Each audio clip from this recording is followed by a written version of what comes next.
Hi friends, welcome back to our channel. Friends, మన channel cricket సంబంధించిన ప్రతి చిన్న అప్డేట్స్ మన ఛానల్ రెగ్యులర్ వస్తుంటాయి.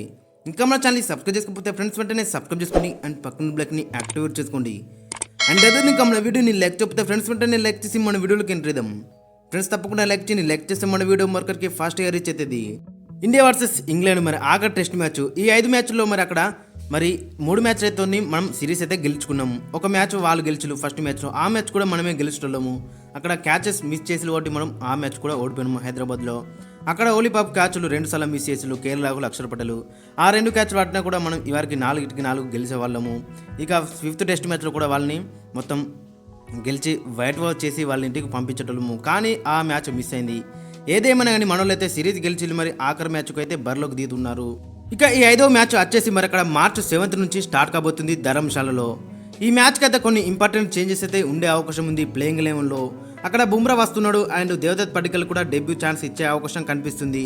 రజత్ పడికల్కి ఎన్ని ఛాన్సెస్ ఇచ్చినా అని అతనైతే గ్రాప్ చేసుకోలేకపోయిండు. కాబట్టి మరి అతని ప్లేస్లో దేవదత్ పడికల్కి ఛాన్స్ అయితే ఇచ్చే అవకాశం అక్కడ కనిపిస్తుంది. ఇక ఆకాశ్దీప్ సింగ్ ప్లేస్లో మరి అక్కడ బుమ్రా అయితే వస్తున్నాడు. ఒకసారి మనం కాంబినేషన్ మనం పరిశీలిస్తే మరి ఓపెనర్స్గా జైస్వాల్ అండ్ రోహిత్ శర్మ బరిలోకి దిగనున్నారు. మరి ఇద్దరు కూడా రెడ్ హాట్ ఫామ్లో ఉన్నారు. ఇక నెంబర్ 3లో శుభ్మన్ గిల్ కూడా మరి అక్కడ హైదరాబాద్ టెస్ట్ మినహాయిస్తే మరి తర్వాత 3 మ్యాచ్లో కూడా అదరగా అనిపిస్తున్నాడు.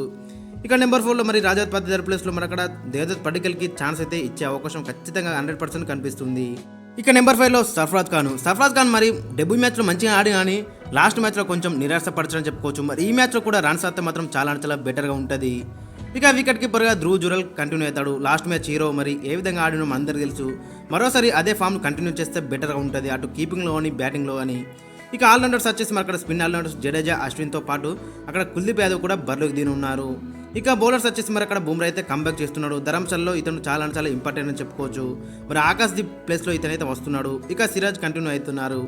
ఇక ఓవరాల్ మన ప్లేయింగ్ లెవెన్ చూసుకుంటే మరి అక్కడ ఫైనల్గా రోహిత్ శర్మ నెంబర్ 1లో, నెంబర్ 2లో ఎస్ఎస్వి జైస్వాల్, నెంబర్ 3లో శుభ్మన్ గిల్, నెంబర్ 4లో Devdutt Padikkal in place of Rajat Padikkal, number 5లో సర్ఫరాజ్ ఖాన్, నెంబర్ 6లో Dhruv Jurel as a wicket keeper, number 7లో రవీంద్ర జడేజా, నెంబర్ 8లో రవిచంద్రన్ అశ్విన్, నెంబర్ 9లో Kuldeep Yadav, number 10 Jasprit Bumrah in place of Akashdeep, number 11లో మొహమ్మద్ సిరాజు.